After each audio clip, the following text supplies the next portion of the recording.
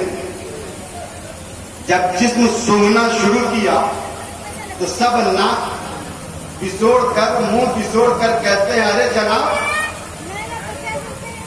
آپ کیسے جنتی ہو. کہنے کے لیے آپ جنتی دروازہ کراس کر کے آئے ہو, جنت کا گیٹ کراس کر کے آئے ہو. آپ جنتی ہو تو آپ کے جسم سے جنت کی خوشبو آنا چاہیے, لیکن معاملہ عجب ہے, آپ کے جسم سے جنت کی خوشبو نہیں مل رہی ہے. علامہ حسمت علی خان نے کہا تمہیں جنت کی خوشبو نہیں مل رہی ہے. کہا نہیں مل رہی ہے. تو اب ذرا علامہ حشمت علی کا جواب سنیے, کہہ دیجیے سبحان اللہ. اور جواب پسند آئے تو ذرا سب لوگ ایک بار آواز بلند کہہ دیجیے گا یا رسول اللہ. سنیے, علامہ حشمت علی خان نے کہا کہ دیکھو بابو, تم نے جس کتاب میں پڑھا ہے کہ جنتیوں کے جسم سے جنت کی خوشبو آتی ہے, اسی کتاب کے اگلے پیج میں یہ بھی لکھا ہے. ارے جس کتاب میں تم نے یہ پڑھا ہے کہ جنتیوں کے جسم سے جنت کی خوشبو آئے گی, اسی کتاب کے اگلے چیپٹر میں یہ بھی تو لکھا ہے کہ جہنمیوں کو جنت کی ہوا نہیں لگے گی. اسی کتاب میں لکھا ہے کہ جہنمیوں کو جنت کی خوشبو نہیں ملے گی. ارے تم اگر حشمت علی خان کے جسم سے جنت کی خوشبو سننا چاہتے ہو تو یہ دیوبندی اور جہنمی یہاں کی ضرورت نہیں, بلکہ اس کے لیے تیرے واسطے ضروری ہے کہ تو بریلوی جنتی نہ. اس لیے کہ جہنمیوں کو جنت کی ہوا نہیں لگی. حضرات محترم, کچھ لوگوں کا معاملہ ہوتا ہے, بات پر دلیل, بات پر دلیل, لیکن سن لیجیے, جو علم والے جن پر اللہ کا فضل ہوتا ہے وہ اچھی باتیں ان کے دل پہ بالکل نازل ہوتی ہیں, ان کا دل اسے قبول کر لیتا ہے. آج بڑے انشراح صدر کے ساتھ سب سے کہنا چاہتا ہوں, آپ دنیا میں ہیں, آپ دنیاوی زندگی کو ایک سے بہتر بنانے کی کوشش کرتے ہیں. میں یہ نہیں کہتا کہ آپ اپنی دنیا کو اچھا نہ بنائیے, لیکن یاد رکھیں اللہ نے دنیا کی زندگی کے ساتھ ساتھ آپ کو ایک زندگی نہیں, بلکہ اللہ نے ہر بندے کو ایک نہیں بلکہ تین زندگیاں عطا فرمائی ہیں. 3 زندگی. آپ کہیں گے اب تک تو یہی معلوم تھا کہ ایک زندگی ہوتی ہے, یہ 3 زندگی کہاں سے؟ قرآن سے پروف کرتا ہوں. سورہ بقرہ پیدا تھا, کنتم امواتا فاحیاکم ثم یمیتکم ثم یحییکم ثم الیہ ترجعون. اللہ قرآن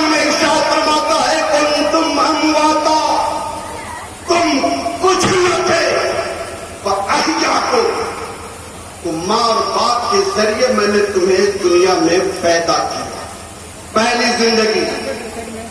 اور پھر اسی آیت میں فرمایا ثم یمیتکم، پھر تمہیں موت دیں گے۔ یہ دنیا کی زندگی جو ہے نا 50 60 70 سال کی زندگی ہے، اس سے زیادہ نہیں جینا کسی، اور جو 60 70 سال سے زیادہ جیتا ہے نا وہ جینا مرنا برابر ہوتا ہے۔ اللہ کے نبی نے حدیث پاک میں فرمایا آمار و امتی بین 60 و 70 او کما قال، اللہ کے رسول فرماتے ہیں میری امت عمریں عموماً 60 اور 70 سال کے درمیان ہوگی۔ سرکار فرماتے ہیں میری امت زیادہ تر ان کی زندگی کا ایوریج جو ہے 60 اور 70 سال، اس کے بیچ میری امت ختم ہو جائے گی۔ کچھ لوگ ہوں گے جو 60 70 سے زیادہ جیئیں گے۔ اب توجہ چاہوں، اللہ نے آپ کو ایک زندگی نہیں بلکہ 3 زندگی عطا کی ہے۔ تم امواتا، تم کچھ نہ تھے، تو احیاکم، تو ماں باپ کے ذریعے تمہیں پہلی زندگی عطا کی، ثم یمیتکم، پھر تمہیں موت دیں گے، ثم یحییکم، دوسری زندگی کہاں ملے گی؟ یا بندے کو قبر کھود کر اندر لٹا دیا جاتا ہے، اور جب مردے کو قبر میں لٹا دیا جاتا ہے تو یہ قبر میں پھر مردے کے جسم میں روح ڈالی جاتی ہے۔ اب وہ وہاں سے اس مردے کی دوسری زندگی شروع، دوسری زندگی۔ اب تیسری زندگی کے بارے میں آیت کا اشارہ سنیں، ثم الیہ ترجعون۔ تیسری زندگی یہ ہے کہ قیامت جب قائم ہوگی، سب کا حساب و کتاب ہوگا، تو جنتی ہمیشہ کے لیے جنت میں جائیں گے اور جہنمی ہمیشہ کے لیے جہنم میں جائیں گے۔ پھر وہ زندگی جو تیسری زندگی ہے ان لمیٹڈ زندگی ہے۔ پہلی زندگی دنیا کی 60 70 سال، اس دنیا کی زندگی کی کٹائی ہے۔ دوسری زندگی قبر کی، یہ قبر کی زندگی قیامت قائم ہونے تک، حضرت اسرافیل کے سور پھونکنے تک۔ اور تیسری زندگی جنتی جنت جائے، جہنمی جہنم جائے، پھر وہ زندگی ان لمیٹڈ زندگی، پھر کسی کو موت نہیں آنے والی، وہ زندگی ختم نہیں ہونے والی، وہ ہمیشہ کی زندگی۔ توجہ تو، وہ زندگی ہمیشہ کی زندگی ہے۔ اللہ نے آپ کو ایک زندگی نہیں بلکہ 3 زندگیاں عطا فرمائی ہے۔ اور ذرا توجہ چاہوں، ایک زندگی، بہتر زندگی جینے کے لیے جانتے ہیں کن چیزوں کی ضرورت ہوتی ہے؟ بہت مشہور بات ہے، روٹی، کپڑا اور مکان۔ ایک زندگی گزارنے کے لیے 3 چیزوں کی ضرورت ہوتی ہے، روٹی، کپڑا اور مکان۔ دنیا کی زندگی آپ کی کمپلیٹ اس وقت نہیں ہو سکتی جب آپ کو رہنے کے لیے مکان نہ ہو، پہننے کے لیے لباس اور کپڑا نہ ہو، کھانے کے لیے روٹی نہ ہو۔ اور توجہ چاہے، اب ذرا آپ کی توجہ چاہوں، اس دنیا کی زندگی میں رہ کر آپ کو اسی دنیا کا انتظام کرنا ہے، اور اسی دنیاوی زندگی کے ساتھ ساتھ دوسری زندگی جو قبر کی ہے اس کا بھی انتظام کرنا ہے، اور اسی کے ساتھ ساتھ تیسری زندگی جو آخرت کی ہے اس کا بھی انتظام کرنا ہے۔ اب دیکھتا یہ ہوں کہ آدمی کی پوری تپسیا، آدمی کی پوری تگ و دو، جد و جہد دنیا کی زندگی کے لیے بسر و ختم ہو جاتی ہے، لیکن یاد رکھتے دنیا کی 60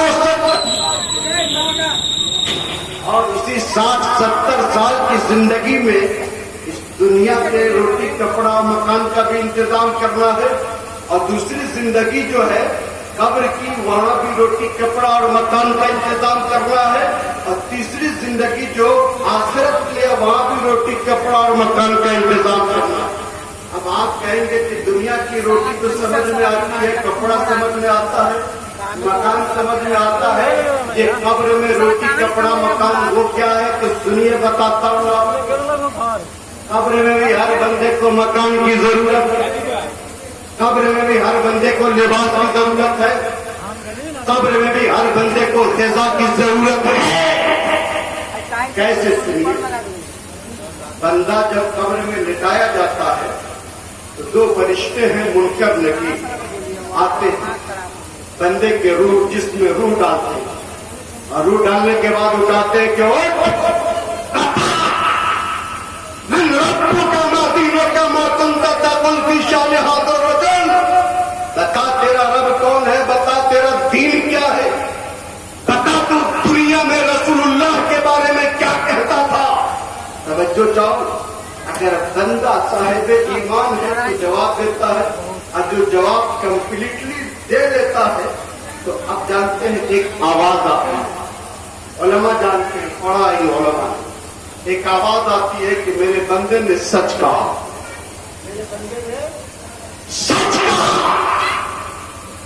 اس کے جنتی جوڑا پہنا دو۔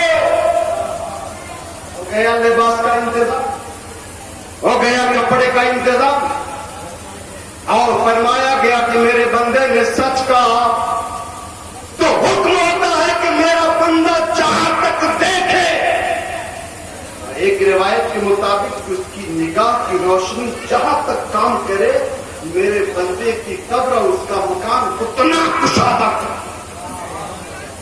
یہ ہو گیا مکان، اور فرمایا گیا کہ جنت کی کھڑکی کھول دو، جنت کی قبر میں جنت کی کھڑکی کھول دی جاتی ہے، اور جنت کی متن شاندار اور روح بخش اور غذا آمیز ہوا جو ہے، خوراک آمیز ہوا، وہی ہوا جنت کی بندے کی کیا ہوتی ہے، خوراک ہوتی ہے۔ اب آپ توجہ چاہو، اس دنیا میں مکان کا انتظام کر لیا، اس دنیا میں لباس کا انتظام کر لیا، اس دنیا میں کھانے کے لیے روٹی کا انتظام کر لیا، لیکن اپنے دل سے آپ پوچھو کہ قبر کی تاریخ کوٹھی میں رہنے کے لیے آپ نے مکان کا انتظام کیا ہے کہ نہیں، کھانے کے لیے روٹی کا انتظام کیا ہے کہ نہیں، پہننے کے لیے لباس کا انتظام کیا ہے کہ نہیں۔ آپ یہ مت سوچیں کہ قبر کا انتظام قبر میں کر لیں گے، آخرت کا انتظام آخرت میں کر لیں گے، نہیں، یہی سب کمال ہے۔ زندگی تین، اور تینوں زندگی میں تینوں چیزوں کی ضرورت، روٹی کا مکان، اور تینوں کی تیاری ہمیں اسی دنیا کی زندگی میں کریں، اور یہ دنیا کی زندگی تینوں زندگیوں میں مختصر اور لمیٹڈ زندگی، سب سے چھوٹی زندگی جو ہے آپ کی وہ کون سی ہے، یہ دنیا کی زندگی۔ آج کسی کی 40 سال کمپلیٹ ہے، کسی کے 50 کمپلیٹ، کسی کے 60 کمپلیٹ، کسی کے 2 سال زندگی باقی ہے، کسی کے 5 سال، کسی کے 10 سال۔ زندگی کا 50 سال گزر گیا، زندگی کے 60 سال گزر گئے، دو چند سال باقی ہے زندگی کے میرے بھائی۔ موت کب آئے گی یہ کسی کو نہیں پتا۔ آپ گناہوں میں ملوث ہو، آپ اللہ کی نافرمانی کر رہے ہو، آپ کا دل ستھرا ہو، آپ کا دل پاکیزہ نہیں، سنیے اللہ قرآن میں ارشاد فرماتا ہے، یوم لا ینفع مال ولا بنین الا من اتى اللہ بقلب سلیم۔ اللہ قرآن میں ارشاد فرماتا ہے، ڈرو قیامت کے دن سے، جس دن نہ دولت کام آئے گی نہ اولاد کام آئیں گے، ہاں الا من اتى اللہ بقلب سلیم، جو اچھا دل لے کر کے آئے گا، جو پاکیزہ اور ستھرا دل لے کر کے آئے گا، وہ قیامت کے دن کامیاب ہو جائے گا۔ آپ دولت ہوگی، دولت سے آپ کیا کریں؟ بچوں چاہو، ہم دولت سے نعمتیں خرید سکتے ہیں، سب کچھ خرید سکتے ہیں، لیکن اسی دولت سے چاہے تو اللہ کی خوشنودی بھی خرید سکتے ہیں۔ اسی دولت سے چاہے تو ہم اور آپ ایسی زندگی جی سکتے ہیں اور ایسی زندگی حاصل کر سکتے ہیں جو اس دنیا میں بھی کامیابی کا باعث ہو، قبر کی تاریخ کوٹھی اور آخرت میں بھی کامیابی کا باعث۔ حضرات محترم، میری بڑی محبت کے ساتھ گزاری اللہ توفیق دے تو اپنی زندگی کو اس طرح جینے کی کوشش کریں کہ اللہ آپ جب جائیں تو آپ اس حال میں جائیں کہ آپ اللہ کی بارگاہ میں کھڑے ہو سکیں. یہ دنیا کی زندگی کو غنیمت جانیں اور اس زندگی میں رہ کر اس دنیا کے ساتھ ساتھ قبر کی تاریخ کوٹھری آخرت کا بھی انتظام کریں. ایسی زندگی جیے. اللہ نے اگر وسعت دی ہے، صلاحیت دی ہے، تو آپ سچے مومن و مسلمان ہیں. آپ سچے ایمان والے کی پہچان یہ ہے کہ وہ اپنی ضرورتوں سے زیادہ فرمایا گیا سچا مومن وہ ہے جو اپنے کسی بھائی کو فائدہ پہنچا دے، اپنے کسی بھائی کا بھلا کرے. اور فرمایا گیا سچا مومن وہ ہوتا ہے جو کسی دکھی دل کو خوش کر دے. حدیث پاک میں فرمایا گیا احب الاعمال ادخال السرور فی قلب المؤمن، کہ فرائض کے بعد سب سے پسندیدہ عمل یہ ہے کہ کسی کا ٹوٹا ہوا دل جوڑ دیا جائے، کسی روتے کو ہنسا دیا جائے. یہ ایک اچھے مومن کی پہچان ہے، اچھے مسلمان کی نشانی ہے. بولو تو اتنا میٹھا بولو کہ روتا ہوا مسکرا پڑے. اور اگر ہاتھ کو اٹھاؤ تو کسی کو توڑنے کے لیے نہیں، بلکہ اللہ نے ان ہاتھوں میں شکتی اور قوت دی ہے تو ٹوٹے ہوئے کو جوڑنے کے لیے اٹھاؤ. اور ان ہاتھوں سے جوڑنے کے لیے اللہ کی بارگاہ میں دعا کرنے کے لیے اٹھائے. ذات محترم، یہی صاحب ایمان کی نشانی اور پہچان ہے. اور جو یہ دولت اپنی دنیا میں جمع کر لیتا ہے وہ دنیا بھی اس کی کامیاب ہوتی ہے، قبر کی تاریخ کوٹھری بھی اس کی روشن ہوتی ہے، اس کی آخرت بھی تابناک ہوتی ہے. اللہ پاک کی بارگاہ میں دعا ہے اللہ اس محفل خیر کو اپنی بارگاہ میں قبول فرما کر بھائی مرحوم علاء الدین صاحب اور ان کے والدین کی مغفرت فرمائے. اللہ ان سب کو کروٹ کروٹ جنت نصیب فرمائے. اور ہم سب کے دلوں میں گناہوں سے، پاپوں سے نفرت، نیکیوں سے ہم سب کے دلوں میں پیار عطا فرما دے. ایمان کی زندگی اللہ ایمان پر ہم سب کو موت نصیب کرے. استغفر اللہ ربی من کل ذنب واتوب الیہ. السلام علیکم ورحمۃ اللہ.